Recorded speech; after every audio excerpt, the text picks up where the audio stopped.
Bonjour tout le monde et bienvenue à ce colloque. Mon nom est Raed El Ferjani et je suis agent d'échange de connaissances de mobilisation autochtone au Centre de foresterie des Laurentides, Service canadien des forêts, et j'animerai ce webinaire. Avant de laisser la parole à mon collègue Jonathan Tardy, directeur de recherche, qui va présenter les conférenciers, voici quelques consignes d'usage. Au bas de votre écran, veuillez fermer votre caméra si ce n'est déjà fait. Pour activer la boîte de clavardage, cliquez sur l'icône bulle en bas à droite. La période de questions se fera à la fin de la présentation. Finalement, j'aimerais mentionner que le webinaire est enregistré. Alors, sans plus tarder, je laisse la parole à Jonathan. Oui, merci Raed. Bonjour à toutes et à tous. Mon nom est Jonathan Tardy. Je suis le directeur de recherche de la division de biologie forestière au Centre de foresterie des Laurentides du Service canadien des forêts. Bienvenue à ce 7e webinaire de la saison 24-25 des colloques du SCF-CFL. La conférence d'aujourd'hui s'intitule « L'initiative Pineschish-Pieschish, participation autochtone au suivi des oiseaux boréaux au Québec ». C'est avec grand plaisir que je vous présente les conférenciers d'aujourd'hui, messieurs Bruno Drolet et Jean-Daniel Fizette. Bruno Drolet est biologiste spécialisé en gestion de la faune. Il détient un diplôme de maîtrise en foresterie de l'Université Laval à Québec. Son mémoire portait sur l'influence de la structure du paysage de la sapinière boréale exploitée sur l'occurrence des oiseaux. Il est actuellement biologiste principal au Service canadien de la faune, d'environnement et changement climatique Canada. Il est responsable de la conservation des oiseaux terrestres des milieux forestiers pour le Québec et coordonne le suivi des oiseaux boréaux au Québec. Par le passé, il a été professionnel de recherche au Centre d'études nordiques, au groupe de recherche en écologie des tourbières et au Centre de recherche en biologie forestière dans des projets portant sur la forêt boréale et la biodiversité. Il est également bénévole pour la Société Provencher depuis 2007 au sein du comité de direction de la revue Le Naturaliste canadien. Pour sa part, Jean-Daniel Fizette est né à Québec, a étudié à Québec et y habite encore à ce jour. Son parcours académique s'est dessiné à l'Université Laval, où il a obtenu un baccalauréat en biologie avec spécialisation en écologie animale. Préférant la transmission des savoirs à la recherche fondamentale, il a développé ses compétences de vulgarisateur scientifique comme guide naturaliste aux zoos sauvages de Saint-Félicien durant ses études universitaires. Ses étés universitaires plutôt. L'ornithologie est devenue sa passion professionnelle après ses études. Pendant plus de 5 ans, Jean-Daniel a été bagueur de passereaux à l'Observatoire d'oiseaux de Tadoussac, tant au printemps qu'à l'automne. Parallèlement, il a analysé des enregistrements d'oiseaux pour le gouvernement fédéral durant certaines périodes hivernales et a partagé son enthousiasme pour les sciences en animant des ateliers pour les élèves du primaire avec Science en folie Québec. C'est en 2021 qu'il a finalement rejoint l'Institut de développement durable des Premières Nations du Québec et du Labrador, où il coordonne, entre autres, le projet Pineschish-Pieschish euh, en collaboration étroite avec Bruno Drolet du Service canadien de la faune et de nombreux partenaires Innu et Naskapi. Jean-Daniel organise des campagnes annuelles d'installation d'enregistreurs automatisés. Son rôle inclut également l'animation de présentations publiques, la conduite de formations ornithologiques et l'organisation d'ateliers éducatifs pour les jeunes des communautés partenaires. Voilà, je vous souhaite un excellent colloque et je cède maintenant la parole à Bruno et Jean-Daniel. Merci beaucoup, Jonathan et Red. Oui, bonjour à tous. Et oui, moi, c'est Jean-Daniel. Avant de commencer la présentation, je voulais vous parler un peu de notre titre et de comment le comprendre, là. Premièrement, Pineschish, Pieschish, ça veut dire oiseau en Innu et en Naskapi.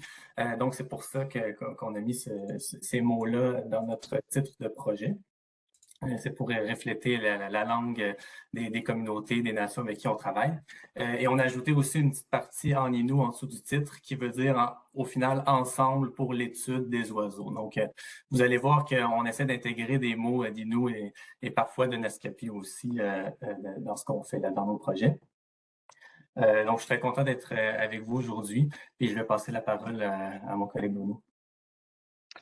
Oui, bonjour, tout le monde. Bruno Drolet, on peut passer à la prochaine diapo. Alors, on est au CFL, au Centre de foresterie des Laurentides. On ne peut pas faire autrement que de commencer par une carte de ressources naturelles avec la répartition des forêts boréales. Alors, avant de parler d'oiseaux, il est bon de savoir que la forêt boréale est un des plus grands écosystèmes naturels au Canada, mais c'est aussi celui qui est le plus méconnu, du moins au niveau des oiseaux. Cette absence de connaissances a introduit des biais dans nos décisions de gestion, notamment pour les espèces en péril. Donc, on a beaucoup de données dans le sud du Canada, du Québec, mais souvent, le quart des populations d'espèces qui sont en déclin au sud, dans la zone habitée, le quart de leur population sont en forêt boréale et on n'a pas vraiment de données sur leur état de situation. Donc, au Canada, la plus grande carence en données d'oiseaux est au nord du 50e parallèle. Et c'est au Québec, au nord du 50e parallèle, qu'on trouve la plus grande carence de données au Canada. Donc, très peu de données de référence pour ce qui est des projets de développement, lors d'évaluations environnementales, pour les décisions de gestion et pour les projets d'aires protégées.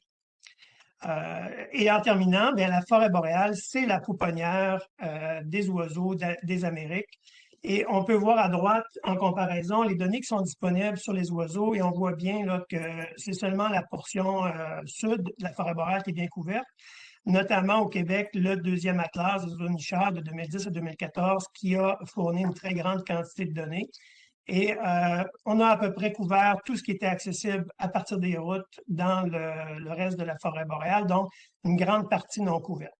Prochaine.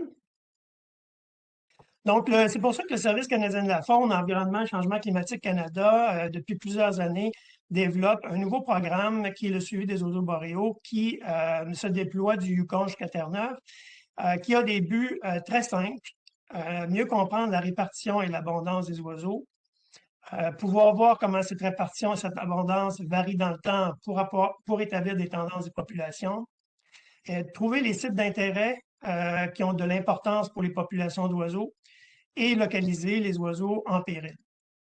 Et je mets comme exemple ici un article qui a été publié avec des gens du CFL, Yann Boulanger, des collaborateurs d'Environnement Canada, notamment Junior, un article de Guillemette Labadie qui vient juste de sortir dans Biological Conservation et ils ont fait justement des études à partir de données de base comme celle-ci, mais au sud du 50e parallèle en utilisant les données notamment des points d'écoute de l'Atlas. Donc, c'est le genre d'études, c'est le genre de données qui vient nourrir d'autres études plus complexes comme celui-là où on voit, comme celui-ci, donc on voit où ils ont analysé les variations d'assemblage d'oiseaux en fonction des réponses au climat et à l'aménagement des forêts. Suivant. Donc, pourquoi est-ce important? Pour le suivi de l'état des oiseaux, j'en ai parlé, pour la conservation des habitats, être témoin des changements et pour fournir des données références. On voit ici la forêt boréale avec un enregistreur automatisé dont on va parler un peu plus prochainement. Prochaine.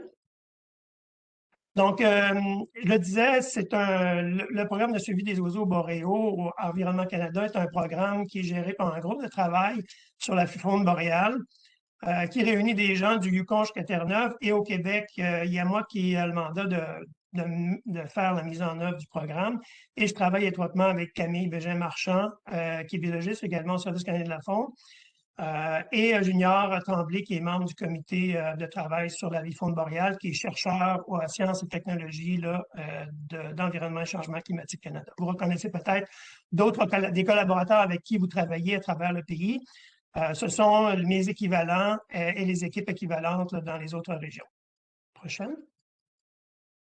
Donc, quand on a mis en place le programme, quand on a réfléchi à la mise en place du programme, on voit la zone de carence au Québec.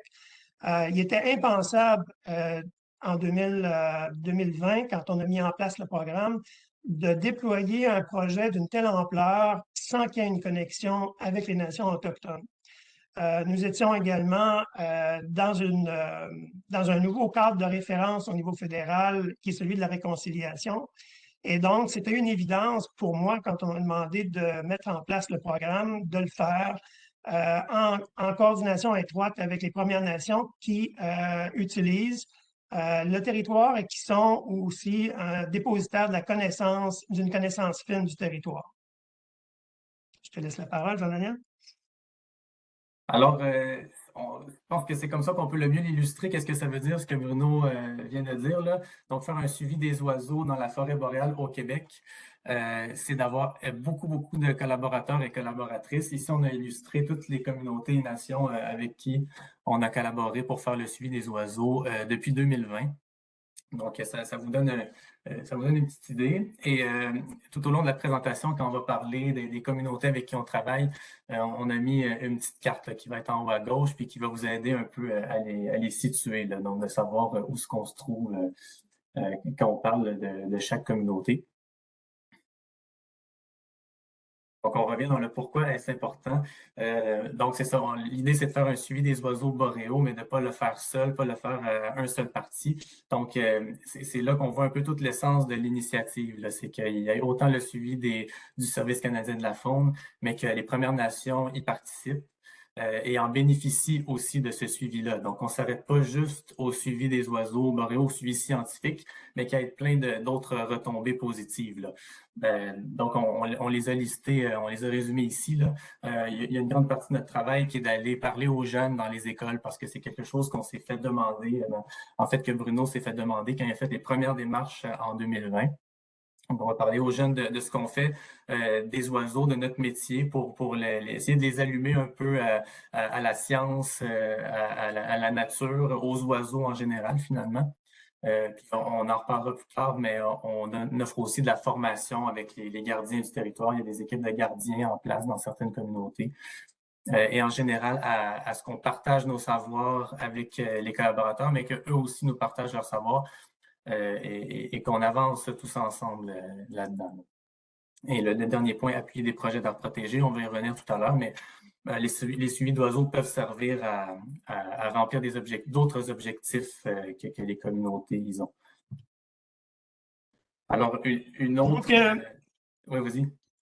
Donc, développer une approche participative et inclusive qui favorise un partenariat significatif autochtone. C'était un élément de base de notre réflexion quand on a fait la mise en œuvre du programme. Et il faut se remettre à 2020, il faut se reporter à 2020. On a fait un pas de géant en termes de connexion avec les communautés autochtones, de partenariat avec les communautés autochtones et ça à travers le pays, à travers tous les projets de suivi d'oiseaux dans les différentes provinces. Au Québec, on est dans une des régions qui est la plus intégrée avec les communautés. Et la raison, c'est vraiment parce que on voulait faire un projet qui vient vraiment, qui est un projet de science, mais comme on me l'a déjà expliqué au départ, ben, c'est plus de faire un projet autochtone avec une composante science. Donc, c'est un peu trouver l'espèce d'équilibre entre les deux. Pour pouvoir avoir quelque chose d'intégré. Prochaine diapo.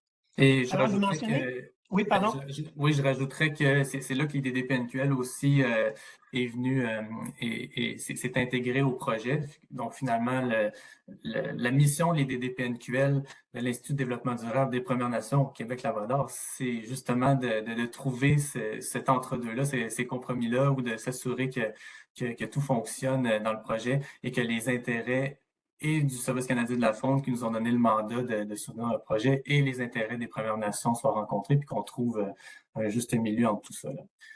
Avais-tu d'autres choses à ajouter, Bruno? Oui, bien, merci de le mentionner, Jean-Daniel. C'est effectivement un élément très important de ce qu'on veut communiquer. Dans le fond, c'est que moi, comme fonctionnaire à Environnement Canada, avec très peu d'expérience avec les Autochtones en 2019-2020, d'avoir les DDPNQL avec moi, c'est comme si je me suis retrouvé dans une Formule 1 avec un véhicule qui a déjà des liens, qui a déjà une confiance, qui a déjà un réseau de contact avec les Premières Nations et qui peut aussi m'aider à avoir la meilleure approche afin de faire un projet en partenariat significatif.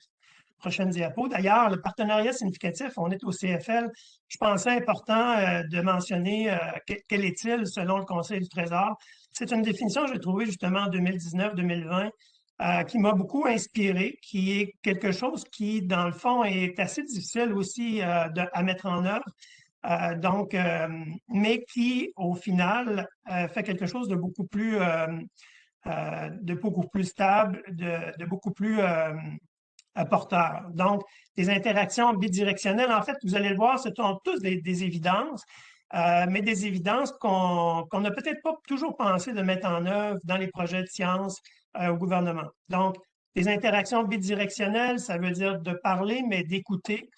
Un processus de participation transparent, accessible et respectueux, qui tient compte des disponibilités des gens, de leur horaire dans l'année, de leur capacité à intervenir, de leur autre mandat aussi et de leurs autres objectifs et de leurs autres priorités. Prévoir suffisamment de temps pour des rencontres préparatoires et du suivi. Prendre le temps d'aller dans les communautés, c'est pas arriver la journée même, faire notre présentation et repartir, c'est prendre un peu plus de temps, ce qui permet de rencontrer un plus grand nombre de personnes, puis de s'adapter à la réalité de chaque communauté qu'on visite. Fournir du soutien et des outils, montrer que les points de vue ont été pris en considération et favoriser une équipe collaborative de mise en œuvre, évidemment. Ce qui m'emmène à la prochaine diapo qu'on a réfléchi dans le cadre de cette présentation-là. On voulait vous donner un peu une idée de notre processus de réflexion lorsqu'on a mis le projet en route, puisque la présentation porte sur les approches qu'on a développées pour susciter la participation des Premières Nations et des Autochtones en général. Donc, ce diagramme de Venn montre des exemples d'éléments importants. On voit Service canadien de la faune, nos intérêts sont le suivi des oiseaux boréaux, de créer des projets à haute valeur scientifique, d'avoir des données qui sont ouvertes et de mettre en œuvre les recommandations du Conseil du Trésor, dont le partenariat significatif. Du côté de l'IDD-PNQL, évidemment, c'est le mandat qu'ils ont et qui découle de l'Assemblée des Premières Nations du Québec-Labrador. Donc, soutenir les Premières Nations dans leur initiative en développement durable, promouvoir la culture et la langue et développer des capacités. Et le développement des capacités, pardon. Du côté des Premières Nations, je ne parle pas au nom des Premières Nations, mais je vous rapporte ici des exemples d'éléments importants qui nous ont été mentionnés durant nos rencontres d'orientation. Initier des jeunes à l'environnement et à la faune, le maintien du caribou, l'occupation du territoire et la gestion des espèces gibier, la transmission intergénérationnelle des savoirs, qui est une valeur très importante, l'effet des changements climatiques, l'évaluation des projets de développement qui a un grand impact sur le territoire et les propositions d'air protégé. Il y a à peu près chaque communauté a des propositions d'air protégé et ce sont des objectifs très importants pour chacune de ces communautés-là. Je reviens rapidement sur initier des jeunes à l'environnement et à la faune. Jean-Daniel en a parlé, mais lors de nos premières rencontres d'orientation, je me souviens, le chef de la nation Mattimécoche-Lac-John, M. Réal McKenzie, m'avait dit « Bruno, c'est bien beau tes projets, c'est super les oiseaux, mais c'est pas nos priorités. Nos priorités, c'est de maintenir les jeunes à l'école, c'est le décrochage scolaire.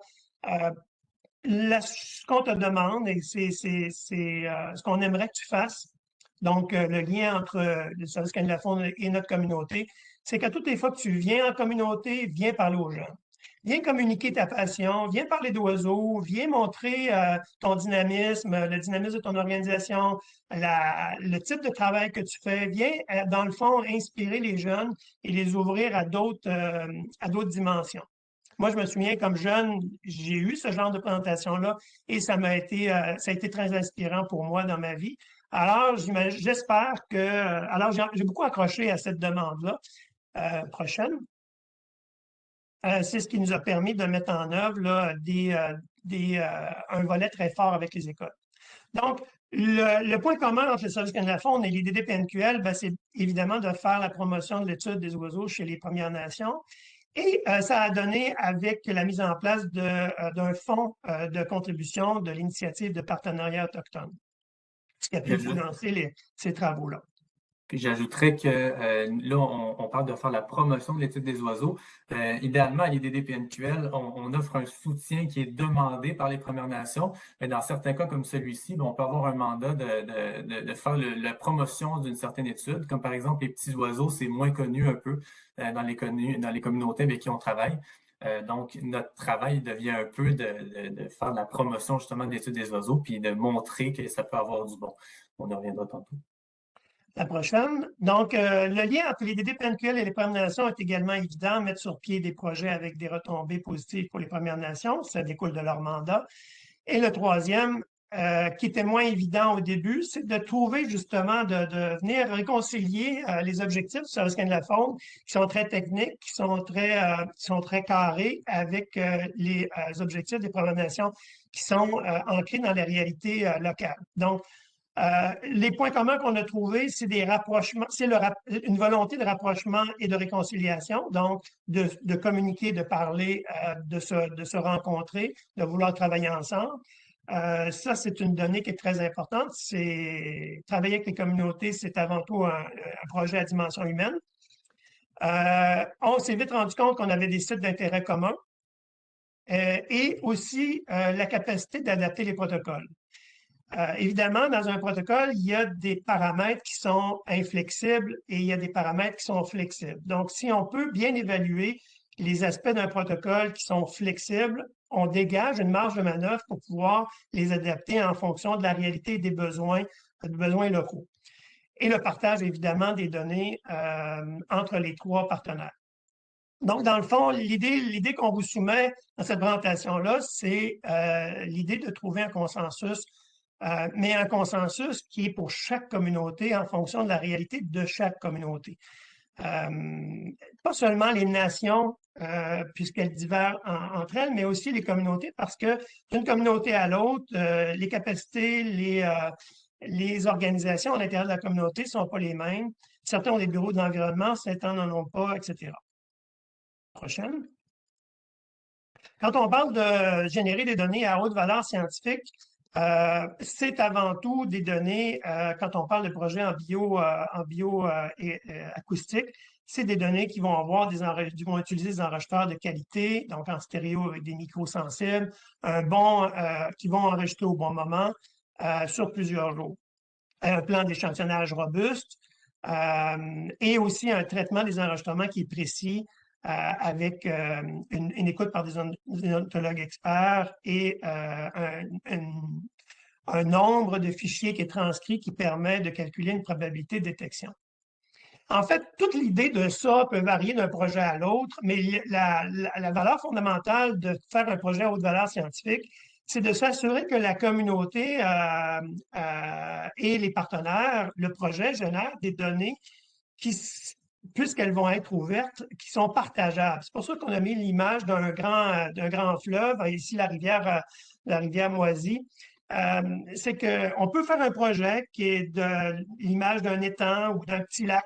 Les données vont avoir une valeur qui n'auront pas une grande valeur pour bien longtemps et puis qui n'auront pas une grande portée. Si on fait un projet à haute valeur scientifique, les données vont être plus du type rivière, pouvoir se connecter dans un bassin versant, se connecter à travers tout le réseau hydrographique, qui vont vivre longtemps et vont pouvoir être partagés avec plein d'initiatives. Et il y a quelques valeurs de base, et c'est toutes les contributions du Service canadien de la faune, c'est d'épauler les Premières Nations afin que leur projet ait une portée beaucoup plus grande que le besoin initial. De sorte parce que, d'une certaine manière, on connecte toutes les communautés qui ont un intérêt semblable dans une espèce de réseau de données qui peuvent partager et qui peut être utilisé à des projets à d'autres échelles, comme la modélisation des tendances d'oiseaux pour toute la forêt boréale du Canada.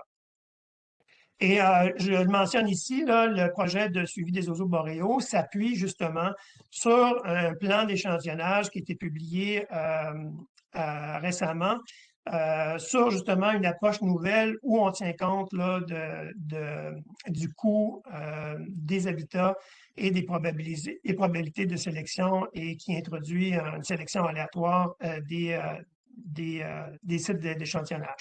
Tout ça pour dire que cette approche qui semble assez rigide peut être refaite à une échelle qui est propre à un projet d'air protégé, comme le Picmoacan à Pessamit ou le projet des projets avec Abitibi-Winnie pour la conservation du caribou ou avec un Mastoyatch dans les Monts-Atiches.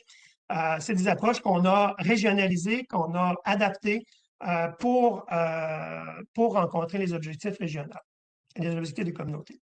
Prochaine diapo. Et d'ailleurs, on a là, il y a Bruno, SCF, moi, IDD PNQL, mais on a aussi des invités qui vont venir se présenter aussi à la fin de la présentation et qui ont travaillé sur de tels projets que Bruno vient de nommer, là. Donc, restez à l'affût. Et ben là, on a mis beaucoup de texte. On voulait faire une bonne mise en contexte pour que vous compreniez bien d'où on vient. Et là, on va vous donner un petit répit. On a mis un petit peu de photos, puis on va entrer dans un peu plus concret pour vous montrer à quoi ça ressemble finalement. Là, un coup que tout ça est dit, qu'on a tous ces beaux principes-là, ben, à quoi ça ressemble sur le terrain pour faire un inventaire d'oiseaux. Il faut savoir qu'on utilise des enregistreurs qu'on installe dans la forêt et qui enregistrent les chants des oiseaux. On va le détailler un peu plus tard, mais c'est pour vous dire qu'il y a plusieurs façons de faire des déploiements de ces enregistreurs-là. Et je vais vous présenter les différentes façons de le faire.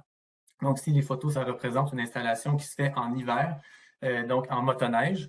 Il y a des avantages et des inconvénients aux deux méthodes, là. En hiver, l'avantage, c'est que le territoire est très ouvert, est facilement accessible en skidoo.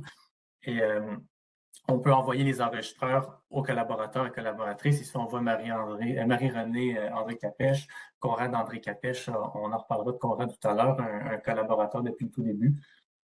Donc, le principe, c'est d'aller installer les enregistreurs pendant l'hiver, de les laisser enregistrer au printemps, donc c'est des enregistreurs automatisés, et d'aller rechercher ces mêmes machines-là à l'hiver suivant.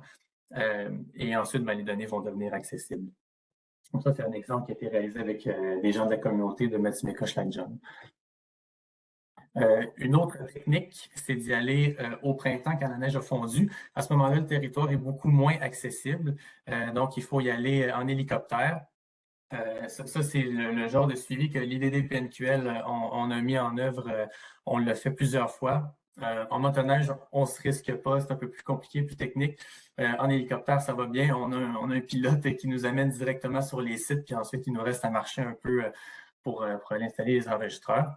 Ici, on nous voit avec des gardiens du territoire de la communauté de Ouachat Macmagnotenam, donc Marc-André, Kenny, qui ont travaillé avec nous depuis 2 ans déjà, là, aller installer et rechercher les enregistreurs. Donc ça, c'est une façon de faire. On parlait de différents degrés d'organisation. À Ouachat-Magnotenam, il y a un bureau du territoire, il y a une équipe de gardiens en place qui viennent travailler avec nous. Donc, on fait tout le travail ensemble et c'est là que je vous parlais d'échange. Ben, c'est dans ce moment-là qu'on peut marcher dans le bois ensemble, dans le territoire, puis s'échanger nos connaissances sur les oiseaux, les traditions, tout ça, la connaissance du territoire. Donc, ça, c'est avec un exemple avec une équipe de gardiens qui est embauchée, qui travaille, donc ça fait partie de leur tâche de travailler avec nous. Ça, c'est dans les 2 dernières années. Mais en 2021 et 2022, avec la même communauté, Ouachat-Magnotenam, il n'y avait pas de gardien en 2021 et 2022. Donc, à ce moment-là, on y allait avec des gens de la communauté qui n'étaient pas nécessairement employés pour travailler sur le territoire, mais qui étaient intéressés à s'impliquer. Donc, notre contact, ça a été le musée Chaputoine, une organisation dans la communauté de Ouachat-Magnotenam. On voit ici mon ancienne collègue Sous-Volant qui travaille pour sa communauté maintenant, mais qui était avec nous à l'IDD PNQL avant, qui est originaire de la communauté, qui était venu installer les enregistreurs avec nous. Et à droite, Andy Shekanapish, qui travaillait aussi, lui, pour le musée en 2022 à ce moment-là, et qui est venu faire l'installation avec nous. Donc, ça va changer, ça va varier comment on travaille, avec qui on travaille dans chaque communauté quand on déploie ces enregistreurs-là. Un autre exemple à Equanichit cette fois, Roland Bellefleur, qui est un homme qui a fait beaucoup de visites, pas de visites, mais de guides, je pense guide de pêche, peut-être guide de chasse aussi, qui est venu avec nous puis qui a fait quelques journées de travail avec nous. Et on rémunère nos partenaires. Là. Donc, lui, même s'il n'est pas employé par le conseil, ben, il a pu venir avec nous, puis ça a fait des journées de travail, finalement, marchant en territoire. Puis là, je mettais une photo aussi avec de la neige sur la droite là, pour montrer qu'il faut bien qu'on choisisse nos dates. Parce que si on y va un petit peu trop de bonne heure, une année qu'il y a beaucoup de neige, ben, ça se peut qu'on se retrouve dans la neige comme ça, puis là, ça complique pas mal notre travail. Un autre exemple, ça c'est récent, c'est l'année dernière avec la communauté de Pakwashipi. Dans cette communauté-là, justement, il n'y a pas de bureau du territoire. Donc, on a eu un contact principal dans la communauté qui est Mathias Marc au centre, qui est coordonnateur de la culture, qui travaille beaucoup avec les jeunes et qui a été vraiment notre contact principal, notre champion dans la communauté qui a trouvé que le projet est intéressant. Lui, il voyait des liens aussi avec les jeunes à faire. Donc, c'est avec lui qu'on a tout organisé notre travail. Et ben, il nous a trouvé aussi des gens pour venir avec nous, pour nous accompagner, comme Pierre Josty-Bellefleur qui travaille à l'éco-centre, mais qui a pris une journée pour venir travailler avec nous, qui avait beaucoup aimé. Et Juliette Marc à droite qui travaillait à l'hôtellerie où on restait, mais qui nous a entendu parler du projet et qui nous a dit « Moi, j'aimerais ça aller avec vous, ça m'intéresse les oiseaux. J'ai pas beaucoup l'occasion d'aller sur le territoire, donc moi, j'aimerais ça aller marcher avec vous puis apprendre tout ça sur les oiseaux puis travailler avec vous. » Donc, on lui a dit « Pas de problème, embarque, on part. » Et bien, ça, c'est un autre exemple. En fait, c'est pour parler au-delà des suivis d'oiseaux, ben, ça donne l'occasion aussi de travailler en hélicoptère sur le territoire, de visiter plusieurs endroits qui sont d'intérêt pour les gens des communautés. C'est là qu'on disait qu'on peut aller plus loin que juste simplement le suivi d'oiseaux. Donc ici, on est à un endroit où Mathias, qui est à gauche, nous avait demandé d'arrêter en chemin. Il avait vu que c'était pas trop loin sur la carte, donc il a dit, moi, c'est un endroit que je vois pas en été, ça, ici. Donc, on a pu s'arrêter, puis il a pu profiter du territoire finalement grâce au projet.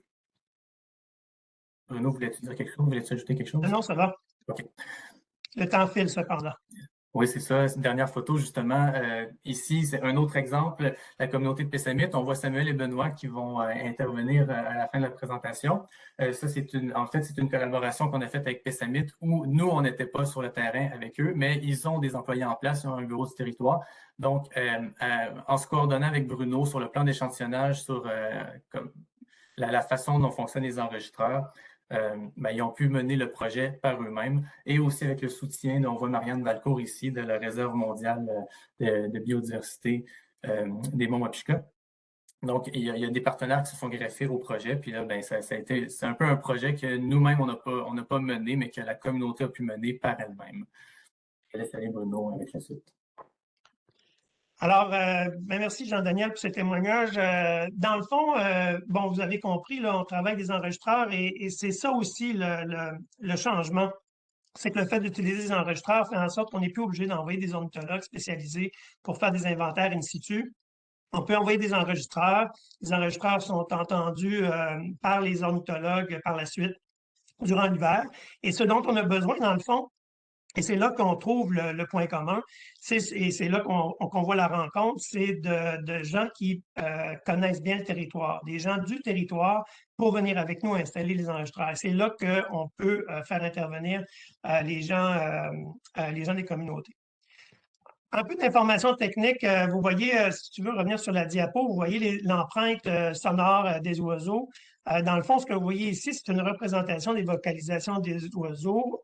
Les couleurs montrent l'énergie qui est déployée par l'oiseau. En axe vertical, vous avez la fréquence, en horizontal, le temps. Et vous voyez que chaque oiseau a une empreinte, ce qu'on appelle un sonogramme particulier. Et c'est ce sonogramme-là qu'on va utiliser pour l'identification en plus du son des oiseaux. Prochaine.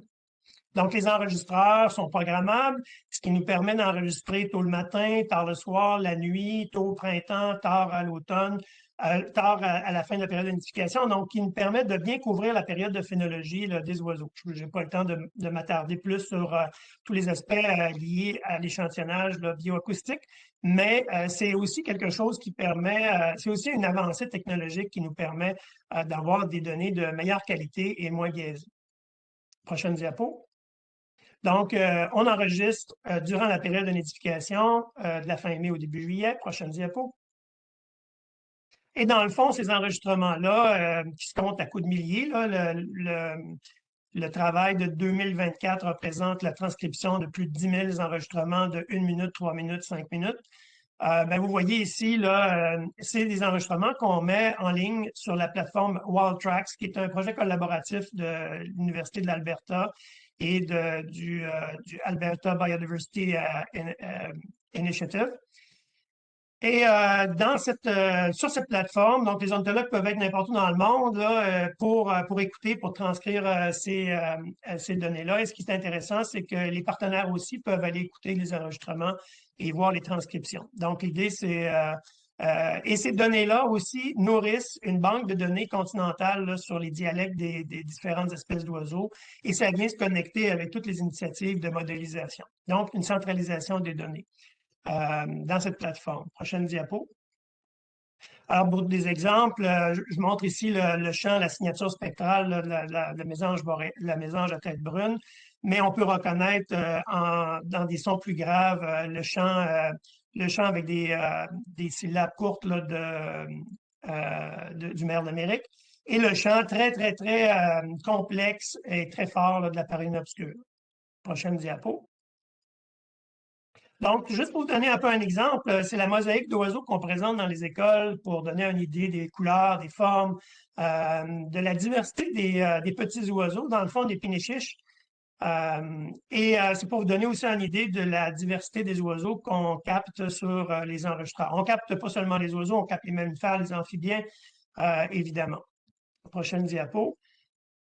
Alors, juste pour vous donner un peu une idée de l'état des connaissances, l'état du plan d'échantillonnage, vous avez la carte du Québec, forêt boréale en vert, la zone de transition Arctique boréal en jaune, l'Arctique en bleu. Et puis, les petits points rouges indiquent le plan d'échantillonnage qui est basé sur une répartition par écorégion dont je parlais tout à l'heure. Et en blanc, ce sont les zones, les hexagones qu'on a visités dans le cadre du projet Pinnéchiche et des autres initiatives là, du suivi des oiseaux avec notamment les Anishinaabe, les Cris et les Inuits. Et ce que vous avez en mauve, dans le fond, c'est l'état de situation, ce que je vous présentais un peu plus tôt. Et vous voyez que notre plan d'échantillonnage vise les zones de carence. Évidemment, vous voyez aussi qu'il y a des points blancs sur la zone en mauve. Pourquoi on est allé là, dans le fond? C'est parce que c'est justement l'adaptation. Il y a des circonstances avec certaines nations où on a dit, OK, on va faire les parcelles prioritaires du SCF, mais on va aussi faire des parcelles prioritaires pour votre projet d'air protégé. Donc, c'est là qu'est le compromis, c'est de travailler ensemble, puis d'avoir un standard de valeur scientifique au niveau des données, mais de venir nourrir des projets qui sont communs aux différentes organisations. Prochaine diapo. Et vous avez une primeur dans le cadre de cette conférence. Ça va être la première fois qu'on présente des résultats préliminaires aussi détaillés là, par espèce du projet. On voulait montrer des premiers résultats. Donc, vous avez un exemple ici pour la parine à poitrine baie.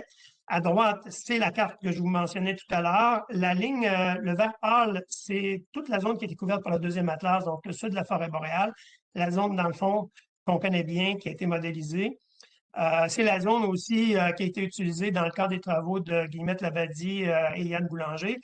En vert foncé, dont je parlais tout à l'heure, le vert foncé, c'est la zone de carence, la forêt boréale nordique.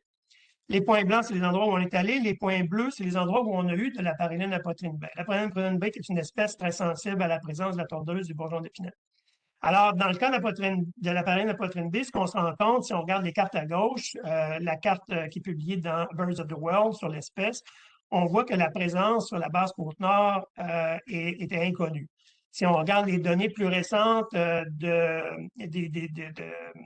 des statuts et tendances découlant du projet participatif eBird, on voit que dans le fond, on était bien il y a eu des rapports de paryline de poitrine baie sur la basse côte nord. Donc, le projet de suivi des oiseaux boréales ne vient que confirmer avec des données normalisées quelque chose qui a été montré par les données participatives du programme eBird. Prochaine diapo. Dans le cas de la parine obscure, cependant, qui est une espèce qui aussi est très influencée par la tordeuse et bourgeon d'épinette, on se rend compte, dans le fond, que le projet montre que la parine obscure va beaucoup plus au nord que ce qui était connu précédemment, tant dans le résumé des connaissances que dans les données eBird. Évidemment, il n'y a pas beaucoup de gens qui font des feuillets eBird dans le nord du Québec. Mais on voit bien que c'est pas nécessairement une espèce qui est en expansion liée au changement climatique, mais plus une espèce qui couvre tout le spectre de la forêt boréale jusqu'aux limites nord. Prochaine diapo. Et c'est la même chose pour la grive d'eau olive, une espèce qui se rend jusqu'aux confins de la forêt boréale, ce qui est quelque chose qu'on ignorait avant. Prochaine diapo. Et même si on s'en va du côté d'oiseaux aquatiques qu'on peut capter par les enregistreurs comme le buteur d'Amérique, on se rend compte que qui est une espèce en fait assez cryptive, qu'on voit peu, qu'on entend aussi à certains moments de l'année. Donc, un oiseau qui est présent beaucoup plus au nord qu'on le pensait, beaucoup plus à l'est, mais qu'on peut bien détecter puisque nos enregistreurs font des inventaires très tôt le matin, après le coucher du soleil, des périodes de temps où on ne pourrait pas envoyer des ornithologues faire des inventaires comme on le faisait par le passé. Je tiens à mentionner ici que quand on présente ces données-là aux communautés, il y a plusieurs personnes qui ont relaté à entendre des oiseaux qui ont le hockey. Et ça nous a permis de faire le lien avec le buteur d'Amérique, qui a un chant très guttural. C'est un oiseau qui est difficile à localiser sur le terrain parce qu'il y a vraiment la couleur de la végétation. Il est caché dans la végétation des marais, des marécages. Donc, ça nous a permis de faire le lien entre ce que les gens entendent sur le territoire et la réalité des oiseaux. Prochaine diapo. Donc, je ne m'étendrai pas beaucoup là-dessus parce que je tiens à ce qu'on ait les témoignages des communautés, puis il est déjà 11h11, mais c'est évidemment un projet qui nous permet d'avoir des données plus récentes, des données à jour et avoir une répartition plus juste des espèces en péril, notamment la moucherelle à côté olive et l'engouement d'Amérique, l'engouement d'Amérique, dont le quart de la population est en forêt boréale, contrairement aux données qu'on a qui sont en ville où l'oiseau est en déclin, ce qui n'est pas nécessairement le cas en forêt boréale. Prochaine diapo. Alors, rapidement, je voulais juste mentionner le fait que le projet, dans notre réflexion, on a mis en place une notion de traçabilité des données. La traçabilité des données, c'est le fait de pouvoir faire faire le lien entre chaque donnée d'oiseau et les communautés et les partenaires, notamment les communautés participantes. Donc, on voit ici un exemple où on a fait des inventaires au nord de la Côte-Nord dans le cadre du projet SOBQ 2021B. Et le B est associé à la communauté de Pessamit. Prochaine diapo. Et le fait d'associer une lettre à un protocole et à un partenaire fait en sorte que les relevés peuvent être associés aux partenaires, les enregistrements audio et aussi les détections d'oiseaux. Donc, chaque détection d'oiseaux porte en lui la lettre du partenaire qui permet rapidement de faire des sommaires et de rapidement partager les données avec les partenaires en cours de traitement. Prochaine diapo. La traçabilité des données, on le voit bien ici comme exemple là, dans WildTracks, le nom des fichiers porte la lettre de traçabilité qui permet de tout de suite mettre en ligne des données puis de pouvoir indiquer aux partenaires quels sont les enregistreurs qui ont été sur leur territoire. Donc, qui permet un lien plus facile avec nos partenaires. Prochaine diapo. La traçabilité des données, c'est aussi de faire le lien avec les activités dans le cadre du partenariat significatif. Donc, B pour Pessamit. Chaque activité qu'on fait avec la communauté dans le cadre du projet est aussi liée à la lettre d'inventaire. Et dans ce cas-ci, c'était un atelier de partage de savoir, un atelier technique avec les gardiens du territoire. Et dans notre base de données, là, elle est associée à ça. Ça nous permet de voir, dans le fond, nous-mêmes, est-ce qu'on a bien couvert tout le spectre du partenariat significatif, donc d'être autocritique par rapport à nous-mêmes. Et ça nous permet aussi de rendre compte au conseil, de rendre compte aux gens. Les conseils changent, il y a de la rotation dans les équipes, de rendre compte au fil des années des interventions qu'on a faites, des activités qu'on a faites. Et de rendre compte aussi aux organismes subventionnaires de l'ensemble des activités qu'on a faites. Prochaine diapo. Je voulais terminer cette section juste en vous mentionnant que pour chaque site où on met un inventaire, on prend des données, des photos de la strate mucinale dans les 4 points cardinaux, de la strate à hauteur de poitrine et de la strate à 45 degrés au-dessus de la hauteur de poitrine, puis de la canopée. Et qu'on a une base de données de milliers de photos pour plus de 800 sites à travers la forêt boréale nordique C'est une méthode qui nous a été suggérée par Rich Russell du SCF Faune en Ontario, l'équipe de l'Ontario, qui, eux, travaillent de façon assez étroite avec Ressources naturelles Canada. Alors, chaque point peut, lorsqu'ils sont validés par des experts de Ressources naturelles Canada, peut servir à la validation des données satellitaires, mais nous sert à nous aussi pour bien comprendre le site dans lequel les inventaires ont lieu. Donc, je le mentionne ici pour le CFL. Si vous êtes intéressé, on n'a pas de partenaire encore avec qui on travaille. Les banques de données sont inutilisées actuellement. Donc, si vous êtes intéressé par notre banque de données, on est intéressé à la partager avec vous. Prochaine diapo. Alors, je vais vous présenter quelques activités qu'on fait en plus des suivis d'oiseaux avec les participants, avec les membres des communautés. Là, je vais commencer par les ateliers en classe, qui sont une activité qu'on fait beaucoup avec les inventaires d'oiseaux. C'est à peu près l'activité qu'on fait le plus, avec le plus de gens. Donc ça, on fait ça en classe. C'est le Cuit Quiz qu'on a fini par appeler. Merci à mon collègue Francis d'avoir trouvé le nom. Donc c'est un quiz. Quand on commence nos ateliers, on commence toujours avec un quiz. On fait jouer des chants d'oiseaux et on fait deviner aux jeunes. On essaie de faire deviner aux jeunes quels sont les oiseaux. Tout ça dans l'idée que les jeunes connaissent plus d'oiseaux qu'ils pensent. Bruno demande toujours la même question en commençant la présentation. Pouvez-vous me nommer 10 espèces d'oiseaux? Les jeunes, ils pensent qu'ils n'en connaissent pas un seul, puis finalement, rapidement, on est capable d'en trouver. Fait que c'est pour montrer aux jeunes, vous en connaissez plus sur les oiseaux que vous pensez. Donc, bon, on ne vous fera pas faire le quiz au complet, mais normalement, Bruno imiterait le corbeau, le cacachou. Veux-tu y aller, Bruno, ou ça va être beau?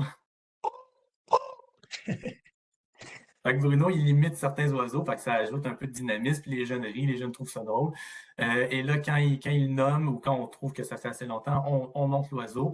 On intègre les noms en inou de ces oiseaux-là pour créer aussi un lien avec la langue, un lien avec la culture. Puis dans certaines communautés, les jeunes les connaissent principalement en inou, d'autres, ils lisent le mot, ils l'apprennent, ils disent à voix haute, ils l'apprennent en même temps. Et ça, c'est pour vous donner une idée des oiseaux qu'on présente aux jeunes. On vise des oiseaux qui sont connus, qui sont représentatifs de la forêt boréale, qui sont importants dans la culture. Puis on en met aussi certains qui peut-être qu'ils connaissent pas, comme les plus petits oiseaux, pour qu'ils en apprennent des nouvelles espèces aussi. Là. Et si tu permets, Jean-Daniel, juste pour dire que la majorité des outils pédagogiques qui existent sont pas adaptés pour la réalité nordique. Et ça nous a frappé la première fois qu'on était allé à Mattimécoche-Lac-John, à Shefferville. On s'est fait donner du matériel pédagogique par Oiseaux Canada pour se rendre compte que le matériel pédagogique montrait des oiseaux. La majorité des oiseaux qui étaient montrés ne se trouvaient pas à l'endroit, dans Mattimécoche, Shefferville, à l'endroit où on allait. Donc, du matériel qu'on ne pouvait pas laisser aux jeunes, du matériel qui n'avait pas de valeur. Donc, on en a créé. Puis, Oiseaux Canada est justement en train de réfléchir à créer du matériel plus adapté, là, cette réalité-là. Mais on a été forcé de créer notre propre matériel pédagogique. Ça, c'est l'autre activité principale de notre atelier en classe. Là, on présente plusieurs choses comme le projet, mais on amène des paires de jumelles, on les distribue aux élèves. On met la mosaïque d'oiseaux qu'on vous a présenté un peu plus tôt. Et là, on leur demande d'essayer de trouver certains oiseaux en les décrivant. Dans le fond, on simule comme si les élèves étaient des ornithologues sur le terrain qui devaient trouver des oiseaux. Donc, on essaie de les engager aussi de cette façon-là. Donc, en plus des activités en classe, on fait des présentations publiques, on va parler d'oiseaux aux gens, on leur parle du projet pour qu'ils soient au courant de ce qu'on fait sur le territoire, qu'est-ce qu'on étudie. On invite toute la population, on est content qu'il y ait des aînés qui sont disponibles pour venir à la présentation. Ils ont beaucoup de connaissances sur les oiseaux bien souvent, puis ils ont beaucoup d'histoires, d'anecdotes à nous raconter là-dessus. Donc, les oiseaux sont bien présents dans la culture, dans les légendes, tout ça. Donc, on est toujours content qu'il y ait des aînés. Les prochaines photos, c'est pour vous montrer la diversité de présentations qu'on fait. On essaie de s'adapter le plus possible, de rendre ça intéressant pour les gens qui aient le goût de venir. Fait que souvent, il y a un buffet froid qui est servi. On essaie de faire ça dans un endroit d'importance pour la communauté, comme au musée Chaputouane, ici sur la photo, à Ouachat-Mayotenam. Ici, dans un Chaputouane un peu plus rustique à Noutachouane. Donc, l'idée, c'est que les gens qui connaissent pas beaucoup les petits oiseaux aient le goût de venir à notre présentation, même s'ils savent pas de quoi on veut parler. Et habituellement, on est assez content parce que les gens sont surpris à la fin de la présentation. Ils pensaient pas voir tout ça. Ils pensaient pas qu'on présenterait toute cette diversité d'oiseaux-là et qu'on faisait de tels projets. On a juste mentionné ici que c'était l'occasion à Noukashquan d'aborder d'autres éléments que le suivi des oiseaux, notamment la grippe aviaire. Ça permet d'établir un lien de communication entre Environnement Canada et les communautés. Et c'est une des raisons qui fait en sorte que le Service canadien de la faune voit le projet un peu comme un projet ambassadeur là, pour lui. En plus de ça, on offre d'autres services comme formation pour les gardiens du territoire ici à Pessamit. Le Samuel et Benoît n'étaient pas disponibles, je pense, cette semaine-là, malheureusement. On va s'en reprendre, mais on l'a fait avec d'autres employés comme Willy et Mélanie qui sont gardiens. Honoré et Julien qui travaillent, je pense, sur des bateaux, qui travaillent pour la communauté puis qui est intéressé à suivre la formation aussi. Donc, on sort les télescopes, on identifie des oiseaux. Puis il y a du soutien scientifique aussi quand une communauté a un intérêt à en connaître plus sur les oiseaux sur le territoire. Bien ici, par exemple, on avait un étudiant à la maîtrise qui faisait son stage de fin de maîtrise, François Xavier, qui est étudiant à l'UQAC et qui il a rassemblé les inventaires d'oiseaux qui étaient connus, qui avaient été faits dans les dernières années, puis qui a pu leur présenter aux gestionnaires de la communauté, faire un portrait des oiseaux. Et finalement, c'est pour vous montrer que aussi les données, les enregistrements donc, que Bruno présentait tout à l'heure sur la plateforme WildTracks sont disponibles pour que les membres des communautés puissent les écouter, les regarder. Donc ça, c'est tout nouveau là, dans le monde de l'ornithologie, le fait qu'on puisse faire écouter la forêt, on puisse faire écouter les oiseaux aux gens dans les communautés et donc aux non-ornithologues, ils n'ont pas besoin d'aller écouter les oiseaux sur le territoire. Maintenant, on peut leur montrer tout ça sur la plateforme en ligne. On donne les droits de connexion, puis les gens peuvent aller consulter ça. Et ici, on voit Conrad André Capèche qui a commencé le projet avec Bruno en 2020 et qui est dans les bureaux d'Environnement Canada et qui écoute les enregistrements des enregistreurs que lui-même a installés sur le territoire. Et finalement, ça, c'est juste pour parler de la plateforme eBird. Si vous êtes ornithologue, vous la connaissez, c'est certain. Sinon, vous en avez peut-être déjà entendu parler. C'est un endroit où tous les gens qui font de l'ornithologie, peu importe leur niveau, peu importe où ils sont dans le monde, peuvent partager leurs observations, leur suivi d'oiseaux et ça se retrouve tout sur la même plateforme, accessible à tous. Et on trouve que c'est un outil qui est super à utiliser avec nos partenaires des Premières Nations parce que ça fait en sorte qu'ils peuvent participer eux aussi à acquérir des connaissances sur les oiseaux et rendre ça disponible partout dans le monde. Donc, ça connecte les communautés au reste du monde finalement à travers la plateforme eBird.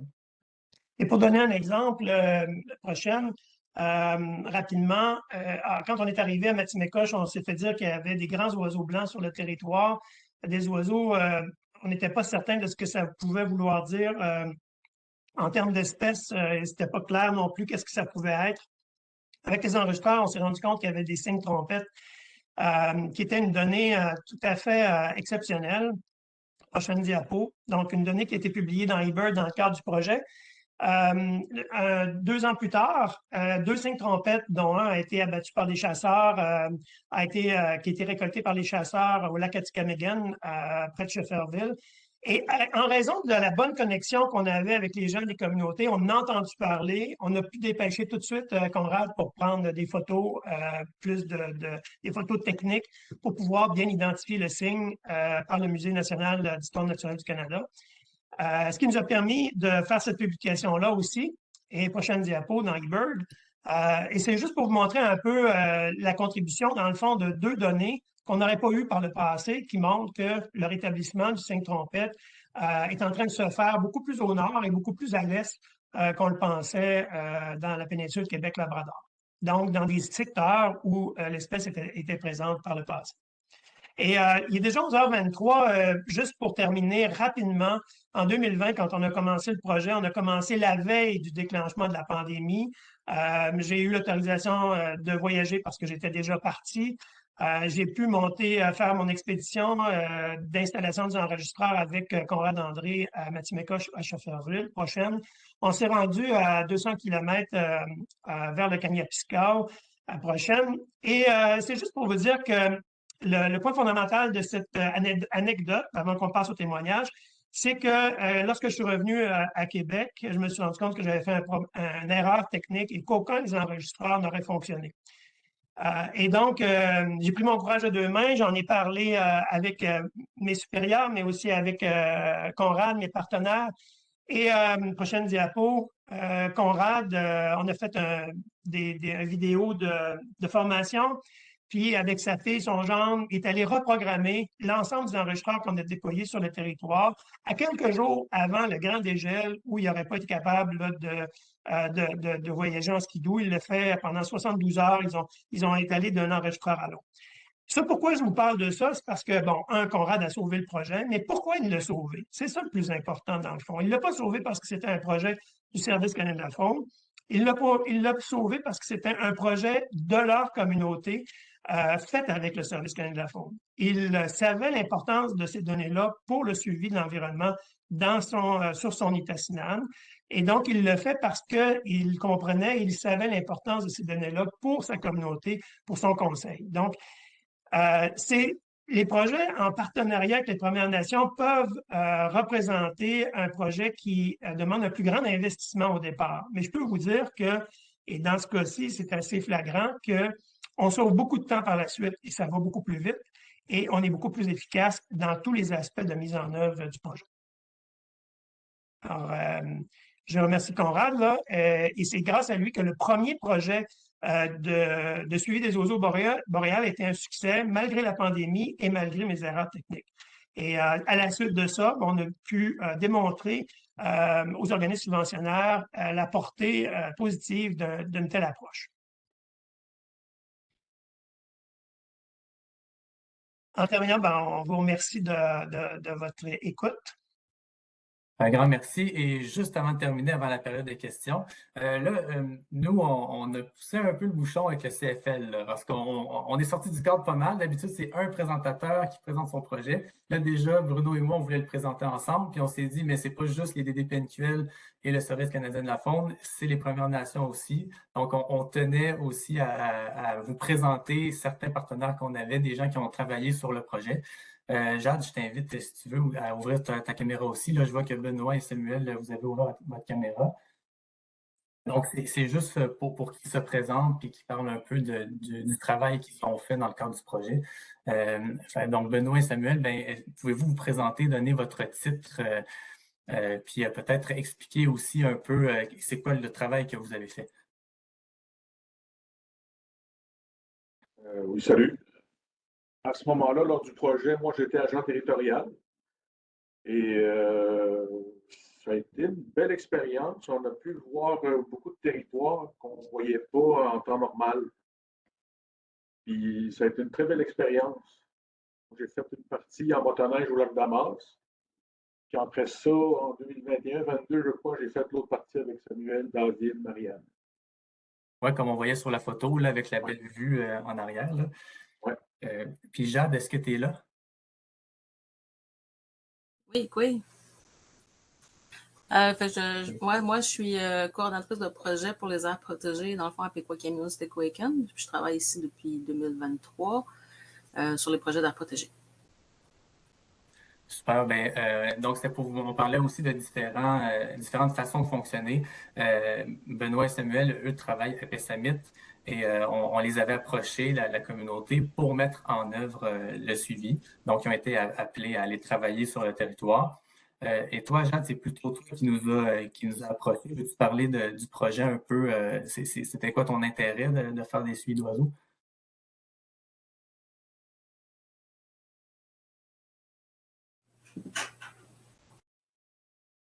Est-ce que ça a coupé? Ouais, on t'a pas entendu. Ah, OK. Est-ce que vous m'entendez là? Là, oui. OK.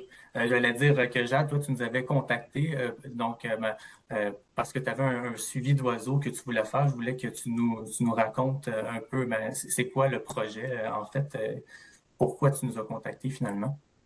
C'est ça, comme je disais tantôt, dans le fond, nous, on voulait faire avancer, cheminer nos projets d'aires protégées. Fait que là, moi, je reprenais un peu depuis le début, là, quand je suis arrivée dans mon poste. Puis là, c'est sûr que quand on veut faire un projet d'aire protégée, on va savoir qu'est-ce qu'on protège exactement. Fait que d'aller faire de l'acquisition de connaissances, ça se trouve être comme la base.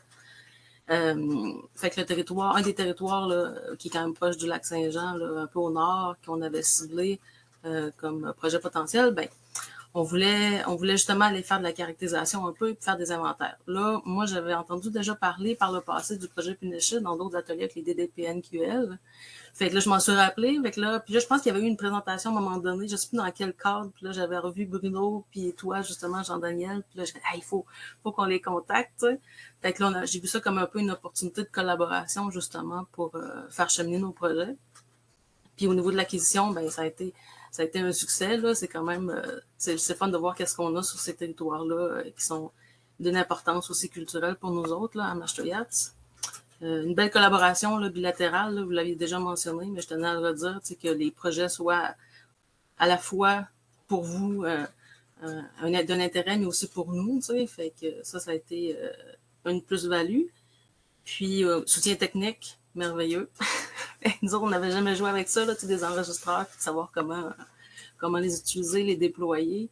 C'est vraiment grâce à in extremis, là, grâce à vous autres, qu'on a pu avoir quelques enregistreurs pour l'été, pour le premier projet qu'on a eu l'année passée en 2024. Merci pour ta réponse. Puis ce qui me fait penser à Samuel et Benoît. Vous autres, est-ce que c'était le genre de projet que vous aviez déjà fait, d'avoir des machines qui, là, il faut quand même, faut programmer, il faut comprendre comment ça marche un minimum avant de partir. Est-ce que c'est le genre de choses que vous aviez déjà fait, d'aller installer des machines de même? En part, c'est la première fois. Là. Pour ma part aussi, c'était la première fois, mais on avait des très bons collègues David Gervais qui nous ont vraiment bien épaulés, Marianne aussi. Ouais. Ça a été une belle expérience. Ouais, c'est vraiment le fun, puis je le referais n'importe quand. Ouais. On prend ça en note. Puis pour finir, je me demandais aussi, moi je parlais que je n'avais jamais installé d'enregistreur l'hiver. Vous, c'est quoi vous préférez? Qu'est-ce qui est plus facile ou qu'est-ce qui est plus intéressant? C'est-tu y aller l'hiver ou y aller en hélicoptère au printemps? Ça dépend du terrain. Il y a des terrains que tu n'as pas le choix d'y aller en hélico, que ce soit l'été ou l'hiver, je crois, parce qu'il n'y a pas de route qui mène là. Ce serait une trop longue expédition en motoneige. Ouais, d'après moi, vous êtes moins frileux que moi aussi. En motoneige, c'est un autre monde. En hélicoptère, c'est un autre monde aussi. Moi, j'ai bien aimé les deux. Je ferais les deux n'importe quand. Moi, malheureusement, je n'avais pas participé durant l'hiver. Moi, j'avais fait durant le printemps. J'aurais aimé ça voir comment ça se passe l'hiver. Peut-être une autre fois. On espère une autre fois. Ouais. Puis pour finir, mais il est déjà 11h30. Jacques me demandait, est-ce que ça a changé ta vision des oiseaux, de commencer à t'intéresser plus à ce projet-là, mettons? Est-ce qu'il y a des choses qui ont changé dans ton regard sur les oiseaux? Dans mon regard sur les oiseaux, ben, déjà à la base, j'ai trouvé déjà d'une grande importance au niveau de la valeur des écosystèmes. Puis, c'est vraiment c'est une richesse là, pour la qualité des habitats. C'est des grands indicateurs, la présence des oiseaux. Fait que quand il y en a, on voit qu'il y en a eu plusieurs là, dans les enregistrements qu'on a eus. Fait que je pense que c'est ce que ça vient un peu confirmer que les habitats qu'on avait ciblés étaient quand même importants pour le territoire à conserver. Sinon, ça a juste confirmé, en fait, ce que je pensais à la base. Ouais. Oui, puis on va travailler, c'est la première vraiment année de travail là, avec votre communauté, c'est cette année. Là. Oui, l'année passée, c'était comme une mise en bouche, là, puis là, cette année, ça va être à fond. Merci beaucoup à vous trois. Je suis vraiment content que vous soyez libérés pour venir nous parler un peu. On avait Samuel et Benoît qui étaient des collaborateurs de longue date et Jade qui est justement, on vient de le dire, on commence tout juste la collaboration. Là. Donc, je suis content d'avoir ces deux genres de collaborateurs-là. Fait que merci beaucoup, Chinashku Metin, de vous être connectés pour nous parler aujourd'hui. Puis c'est ce qui va mettre fin à la présentation. Donc, Raed, je vais te laisser la parole pour la période des questions, je pense. Merci beaucoup Jade, Benoît et Samuel pour vos témoignages. Merci à Bruno et Jean-Daniel pour cette excellente présentation. Pour ceux et celles qui se sont joints à nous tardivement, mon nom est Raed El-Ferjani et j'animerai la période de questions. Avant de débuter, j'ai quelques messages d'intérêt et des règles d'usage à partager avec vous. Vous pouvez tous maintenant activer votre vidéo si vous le désirez. Pour obtenir une attestation de formation continue, notamment en lien avec le règlement sur la formation continue obligatoire des ingénieurs forestiers du Québec, veuillez compléter l'attestation de participation avec le lien URL que je mettrai dans la boîte de clavardage sous peu. Veuillez noter que le code d'activité est maintenant intégré dans le lien. Vous pouvez poser votre question dans la langue officielle de votre choix. Et il y a deux façons de le faire. Verbalement, vous pouvez cliquer à droite de votre nom dans la liste des participants et sélectionner l'icône main levée. Lorsque je vous nommerai, vous n'aurez qu'à enlever votre mode sourdine en cliquant sur l'icône micro. Après avoir posé votre question, s'il vous plaît, vous remettre en mode sourdine. Nous souhaitons avoir une question à la fois pour donner la chance aux conférenciers de bien répondre à votre question et de laisser la chance aux autres. Si vous préférez poser votre question par écrit, utilisez la boîte de clavardage, juste à sélectionner l'icône en forme de bulle en bas à droite, pour l'activer si ce n'est déjà fait. Nous vous demandons de vous identifier clairement, donnant votre nom et l'organisation que vous représentez. Alors, sans plus tarder, la période de questions est ouverte. Raed, veux-tu que j'arrête le partage de mon écran? Oui, s'il vous plaît.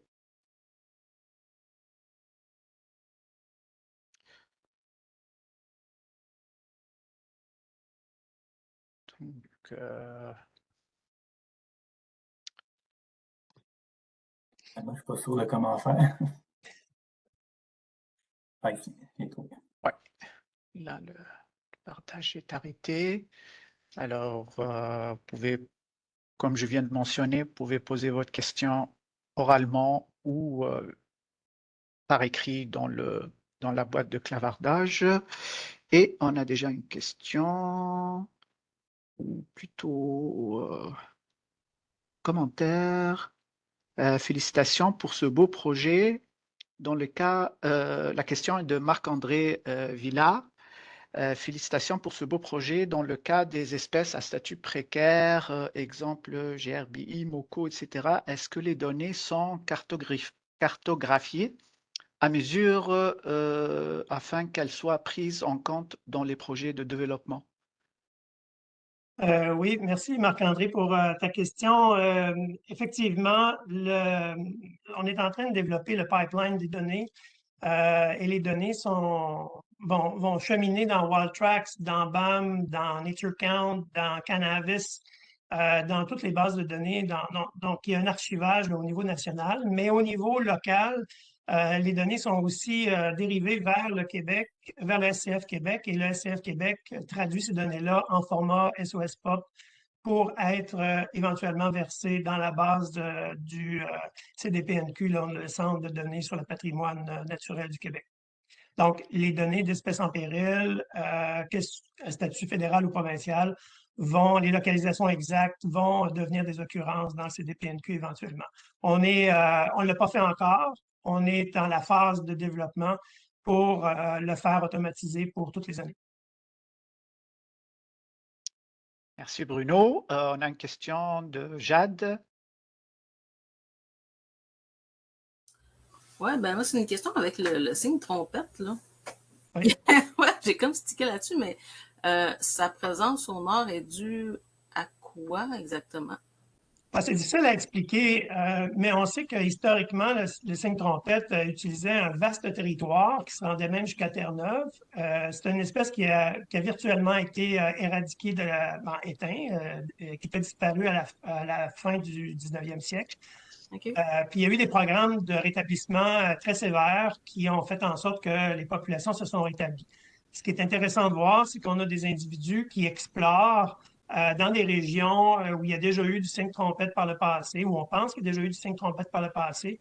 Et c'est intéressant de voir que la population, dans le fond, est encore dans une phase d'expansion. On sait qu'il y a un couple qui niche à Saint-Fulgence depuis plusieurs années, qui est très, très productif, avec 8 à 10 jeunes là, par année. Donc, c'est peut-être des rejetons de ces jeunes-là, on ne sait pas. Difficile, là, on peut pas l'établir, mais c'est intéressant de voir que... Et donc, l'exemple, dans le fond, c'est pour montrer que ces données-là auraient été complètement ignorées s'il n'y avait pas eu le projet, d'une part, mais s'il n'y avait pas eu le lien avec les communautés. L'espèce qui a été récoltée, l'individu qui a été récolté, aurait été un oui-dire, ça aurait été quelque chose qu'on se serait fait dire, mais on n'aurait jamais pu pouvoir prendre des photos concrètes du bec pour pouvoir établir si c'est un signe siffleur ou un signe trompette. Donc, Conrad, quand tu m'as parlé de ça, j'ai dit, Conrad, ça serait vraiment important, là, va prendre des photos du bec et de la tête, puis Conrad les a envoyées, puis on a fait le lien avec les chasseurs et tout ça. Donc, pour les chasseurs aussi, c'est intéressant de savoir ce qu'ils ont récolté et puis dans quel, où ça se place, dans quel contexte ça se place. Ah, c'est bon. Fait que dans le fond, c'était une espèce qui était éteinte, en péril, Oui. sur la liste des espèces. Depuis quand, dans le fond? Le 19e siècle, donc la fin des années 1800, là, c'est un oiseau qui était chassé pour ses plumes, pour toutes la chapellerie, toutes les décorations, les vêtements, etc. OK, c'est bon. Merci beaucoup. Merci Jade, merci Bruno. Des remerciements de Cindy Larue. Félicitations à vous pour ce beau projet intégré. Merci à toute l'équipe, particulièrement un beau bonjour à Bruno qui est toujours aussi passionné des oiseaux. Merci encore. Merci. Un autre remerciement de Roussel Thomas. Merci à tous pour cette présentation et félicitations pour ces beaux projets et partenariats. Donc, je ne sais pas Juste si... un commentaire, Ed, si tu me permets. J'en ai parlé un peu dans la présentation, mais comme on est au CFL, et c'est vraiment beau de voir que dans les dernières années, il s'est établi des liens intéressants de travail entre le Service canadien de la faune et le Service canadien des forêts avec la question des modélisations. Mais c'est important, je le redis là, mais ces données-là sont disponibles. On passe toute une étape de validation des données avec les partenaires, puis on passe de différents niveaux de partage pour justement atteindre un niveau de données ouvertes.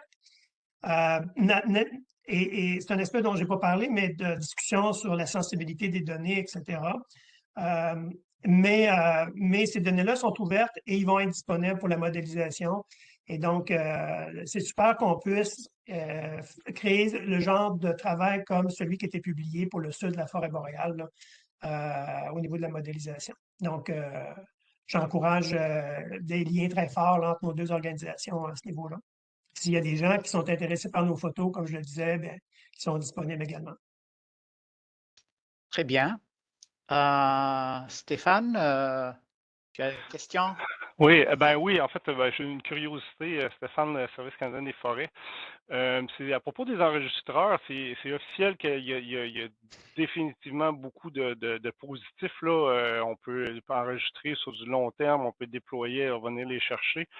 Mais j'aimerais ça t'entendre sur peut-être un peu les effets un peu plus négatifs, dans le sens où j'ai l'impression que quand il y a des oiseaux qui chantent, il doit y en avoir qui chantent beaucoup en même temps, il doit y avoir des ondes qui doivent se superposer, puis ça va être difficile à déceler. Fait que j'imagine que rendu là, faut les écouter quand même. Puis l'autre aspect, je me demandais, est-ce qu'il y a eu des essais de voir s'il n'y aurait pas moyen d'utiliser l'intelligence artificielle pour reconnaître ces patterns-là, puis voir si ça peut pas être comme automatisé, parce que clairement, vous en avez beaucoup à regarder, là. Absolument. Oui, c'est ça. Bien, merci de poser la question. Je m'attendais à ce que quelqu'un pose la question sur l'intelligence artificielle. Je n'avais pas le temps de l'aborder, mais merci de la poser. Stéphane, tu étais d'ailleurs lors de la première rencontre à Matimécoche, au départ du projet, tu étais là justement pour le suivi des bourgeons là, au Service canadien des forêts. Alors, ben oui, les 10 000 enregistrements qu'on a traités cette année ont tous été entendus par des ornithologues spécialistes. On s'en sort pas actuellement. Le cerveau humain est encore ce qui se fait de mieux. C'est difficile à dire, c'est drôle de dire ça en 2025, mais c'est encore ce qui se fait de mieux pour identifier l'ensemble des oiseaux, surtout lorsqu'ils chantent en même temps. Donc, mais cependant, on avance très rapidement dans l'intelligence artificielle. L'Université de l'Alberta, notamment, Wildtracks, sont en train de développer des logiciels. L'Université de Cornell avec Merlin, qui est une application qu'on peut mettre dans nos téléphones, qui permet d'identifier par l'intelligence artificielle les oiseaux qui chantent. Bon, Merlin, c'est une application que les gens connaissent peut-être plus. Je vous suggère de l'installer. C'est absolument trippant, là. Vous êtes dans le bois, vous faites aller Merlin qui va dire, bon, ben, telle paruline, tel oiseau qui chante, tel oiseau, puis te l'indique dans le spectrogramme qui défile. Mais Merlin est très bon, mais il connaît très peu les dialectes des oiseaux du nord du Québec. Et aussi, il est bloqué au niveau des algorithmes pour la détection des oiseaux qui sont plus loin, qui sont plus faibles. Puis à un moment donné, Merlin, il y a de la difficulté à bien saisir quand tout le monde chante en même temps. Mais je te dirais qu'il est à 80 dans le sud du Québec, il est à plus de 80 de réussite. Là, il fait quelques petites erreurs.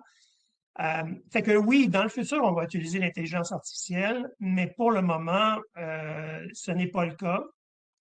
L'intelligence artificielle peut être utile pour établir des hypothèses dans le cas de cris qui sont inusités ou rares.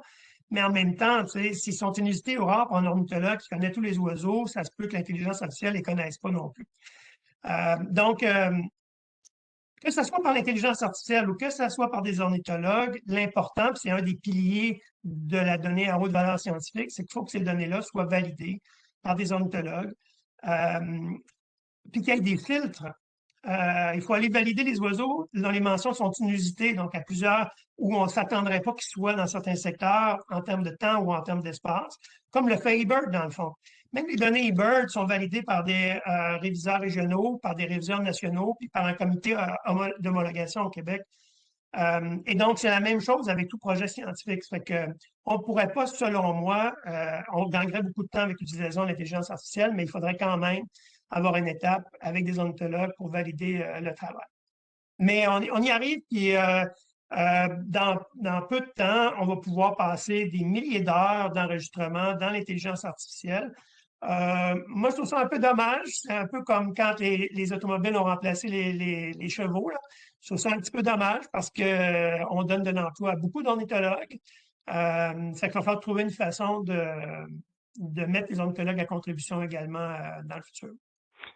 Ouais, merci, je suis un peu d'accord. Je pense que l'intelligence artificielle, elle peut aider. On en fait un peu en entomologie aussi. Puis je pense que ça peut aider pour beaucoup de choses qui sont un peu simples, répétitives, tout ça, mais ça remplacera jamais l'oreille l'oreille puis l'expérience d'un expert en ornithologie. D'après moi, c'est difficile à remplacer, là, mais on ne sait pas ce que le futur nous réserve. Merci pour ta réponse. Puis je peux ajouter aussi, Stéphane, que ce qui serait le fun, comment je verrais l'avenir, ce serait que les mêmes ornithologues qui travaillent en ce moment puissent simplement utiliser l'intelligence artificielle pour traiter des plus gros volumes de données, mettons, et que l'ornithologue, lui, soit là pour valider ce que l'intelligence artificielle a fait. Donc, il reste un expert qui valide et l'intelligence artificielle fait le 90% de travail répétitif et ennuyant que l'ornithologue ne veut pas faire, finalement, des espèces évidentes, là, et qu'à ce moment-là, ben, quelqu'un pourrait juste être plus efficace. Donc, j'espère que c'est vers ça que ça s'en va. Oui, ben, c'est ça que je voyais, parce qu'avec tous les enregistreurs, c'est déjà ça. Tu peux pas avoir le même nombre de personnes pour faire tous ces points de compte-là. Là. Fait que déjà, ça augmente beaucoup l'échantillonnage, puis peut-être que l'intelligence artificielle peut juste aider à augmenter les données plus qu'à remplacer des ornithologues. Mais merci beaucoup. Puis le fait d'utiliser des enregistreurs, ça fait en sorte que là, bon, il n'y a pas des yeux qui peuvent voir des oiseaux sur le terrain, mais quand même, la majorité des oiseaux, quand on est sur le terrain, la majorité des oiseaux, on les entend sans les voir. Donc déjà là, il n'y a pas beaucoup d'oiseaux qui sont manqués par enregistreur. Puis ça a l'avantage aussi que l'ornithologue peut revenir en arrière, peut réanalyser certains chants, tandis que sur le terrain, quand on n'enregistre pas, si on a manqué un cri qui est à 100 mètres derrière à travers toutes les autres, là, ben là, on l'a perdu pour vrai. Il y a quand même des avantages et des inconvénients, mais ça finit par se rejoindre, je pense. Merci. Merci beaucoup pour ces questions et réponses. Je rappelle que vous pouvez poser votre question oralement. Juste appuyer sur l'icône main levée à droite de votre nom. Ou sinon, vous pouvez inscrire votre question dans la boîte de clavardage. On a encore pas mal de temps pour des questions.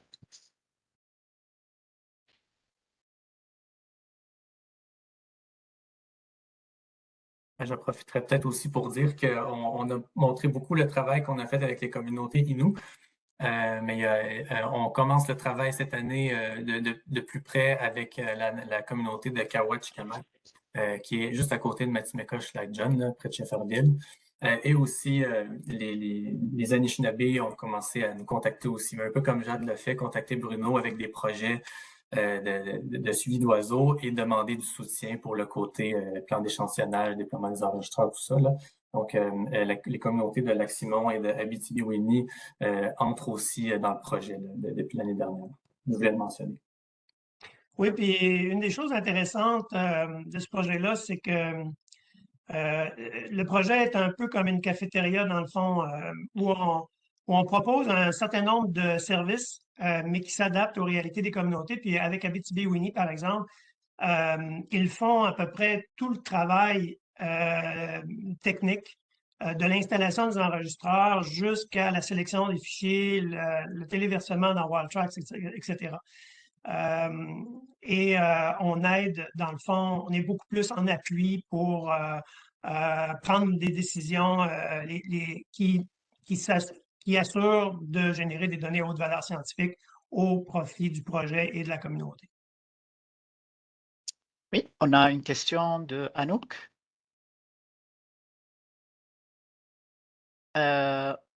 On ne vous entend pas.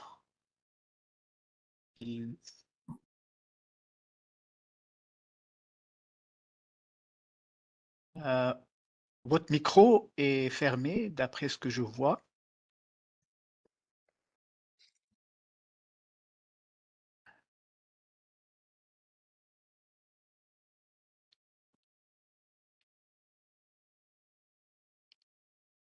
Il s'ouvre et il se ferme. Là, il est ouvert. On n'entend pas. Non, on ne vous entend toujours pas. C'est peut-être le périphérique de sortie audio du micro.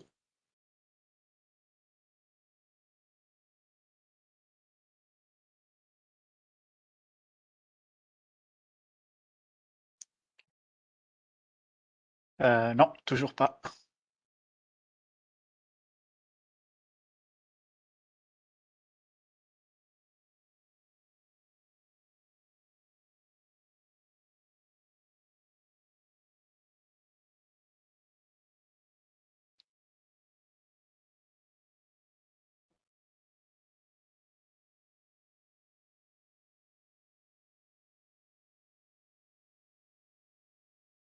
OK. De mon côté, le micro est vert ici, donc le canal est ouvert. C'est juste peut-être de votre côté le périphérique. Il faut faire un certain réglage pour le micro.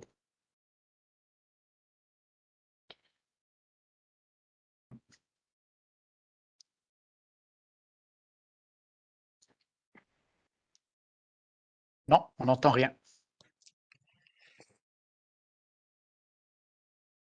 Non plus. OK, sinon, bah, vous pouvez inscrire votre question peut-être dans la boîte de clavardage. Et puis,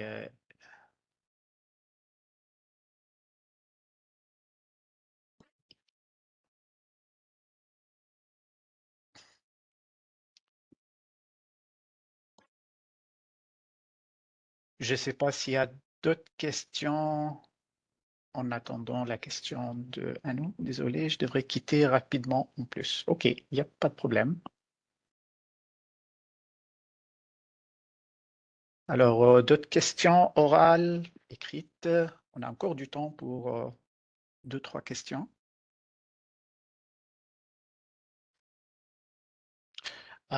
Sinon, Franck? Oui? Oui, bonjour, est-ce que vous m'entendez? Oui. Bon, bonjour, merci pour l'excellente présentation. C'est vraiment inspirant de voir les travaux qui sont faits, l'étendue des collaborations, puis le lien qui est établi, puis la richesse des fruits que ça porte. Comme tu disais, Bruno, des problèmes réglés, tu sais, on the fly, puis vraiment, on voit vraiment le côté humain puis organique là, puis ça, c'est vraiment inspirant. Puis je pense qu'on a beaucoup à apprendre de ça. Ma question était peut-être un peu plus technique sur le relationnel. Est-ce qu'il y a des ententes de collaboration scientifique formelles qui ont été signées? Est-ce que vous avez discuté de la propriété intellectuelle, des données, un côté un peu plus, des fois, difficile quand on entreprend des collaborations comme ça, mais qui sont quand même importants de discuter. Puis j'aimerais aussi entendre les partenaires par rapport à ça, leur impression puis leur vision de ça, puis l'importance de tout ça dans la collaboration. Avant de passer la parole aux partenaires, s'ils veulent dire quelque chose, d'abord, merci pour la question. Tu as raison, c'est un aspect extrêmement qui peut devenir vite compliqué, vite encombrant aussi. Pour l'instant, c'est un projet qui est en développement. On s'est longtemps considéré comme un projet pilote où on explorait des approches. Puis, on n'a pas signé ce genre d'entente. Donc, oui, c'est basé sur la bonne foi. C'est basé, mais c'est basé sur mais on revient valider les termes de l'entente de bonne foi, l'entente verbale au fil du projet. Puis l'endroit où ça pourrait clocher, c'est sur la représentation d'un ITASNAN, par exemple. Moi, je n'ai pas accès aux limites d'un ITASNAN pour pouvoir attribuer les données par communauté. C'est l'IDDPNQL qui le fait. Il me donne l'information, mais moi, je ne vois pas des informations plus sensibles liées à des aspects politiques. On n'aborde pas non plus les aspects culturels, les aspects spirituels. Tu sais, on se fait dire souvent, il faut aller chercher le two eye seeing, il faut aller chercher les connaissances autochtones et tout ça. Moi, on n'est pas des anthropologues, on n'est pas formés à faire des projets de ce type-là. On en a fait avec les communautés, mais c'est une contribution financière, puis c'est une aide à mettre en œuvre les projets. Mais c'est les communautés qui vont chercher l'information auprès de leurs aînés et c'est eux qui la gardent qu'ils la conservent. Nous, on nous donne ce qu'ils veulent bien nous partager. Pour ce qui est des données des oiseaux, c'est des données opérationnelles. On est dans un autre monde, là. Et c'est l'entente, c'est que c'est des données qui sont ouvertes. Mais comme je le disais, à chaque étape de partage des données, on vient valider avec les communautés si on est à l'aise de les partager.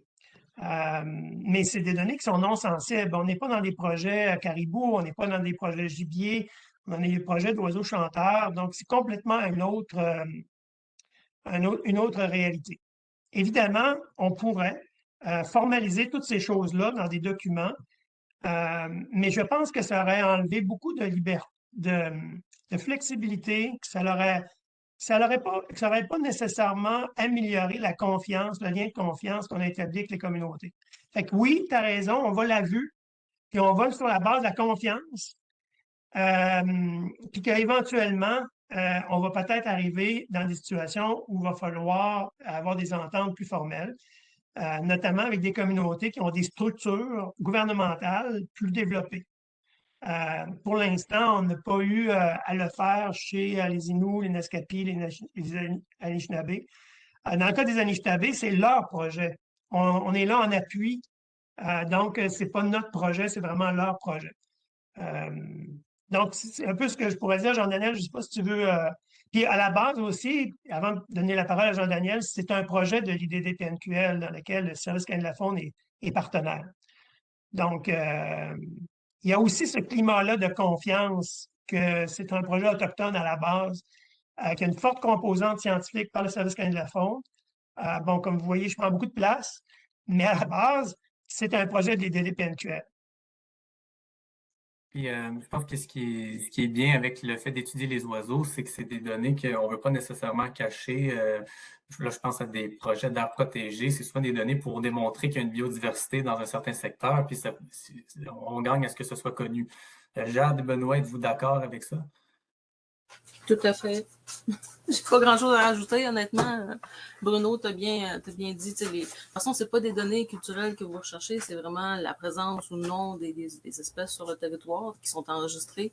C'est pas celles qui sont culturellement importantes. Nous, si on les voit apparaître, par exemple, dans la liste là, identifiée sur White-Track, on va pouvoir le prendre en note, mais ça va nous appartenir, puis c'est nous qui va gérer cette donnée-là. C'est pas un enjeu. Pas d'enjeu là, pour nous autres, en tout cas. Je ne sais pas pour Pessanit.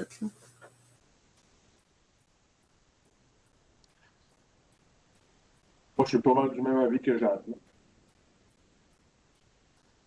Vous travaillez sur, si vous avez une espèce en péril, la griffe de Bicknell, qui a une espèce d'importance, mais encore là, le but, c'est de prouver est-ce qu'elle est là ou non, puis si elle est là, ben, on veut le savoir finalement. exact. Merci. Moi, je pensais à des aspects des fois qui arrivent en marge de la recherche ou des informations sur lesquelles on trébuche par hasard, puis qui est là, ben, on peut se dire, ben, oh, OK, ça, qu'est-ce qu'on fait avec cette information-là? Mais Pour ça, je vois le temps passer, excuse-moi de te couper, mais c'est pour ça l'interaction bidirectionnelle, puis le lien de communication qui est constant, qu'il faut avoir avec nos partenaires. C'est pas juste on vient vous présenter le projet quand ça nous tente, puis on ne donne plus de nouvelles, ou on revient dans 5 ans, puis on dit voici les résultats, lisez le rapport. Il y a un lien constant qui est aidé par les DDPNQL, qui pour eux, c'est le mandat. Et donc, ce qui fait que s'il arrive ce genre de données-là, ben, ça serait une donnée qui serait, on se rencontrerait pour en parler.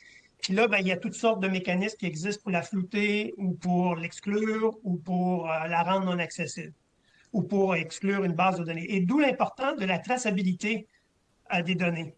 C'est pouvoir rapidement identifier dans la base de données quelles sont les données identifiables à un partenaire, liées à un partenaire, pour pouvoir tout de suite le bloquer ou pouvoir tout de suite le gérer d'une façon différente que les données d'une autre communauté. Excellent, merci beaucoup.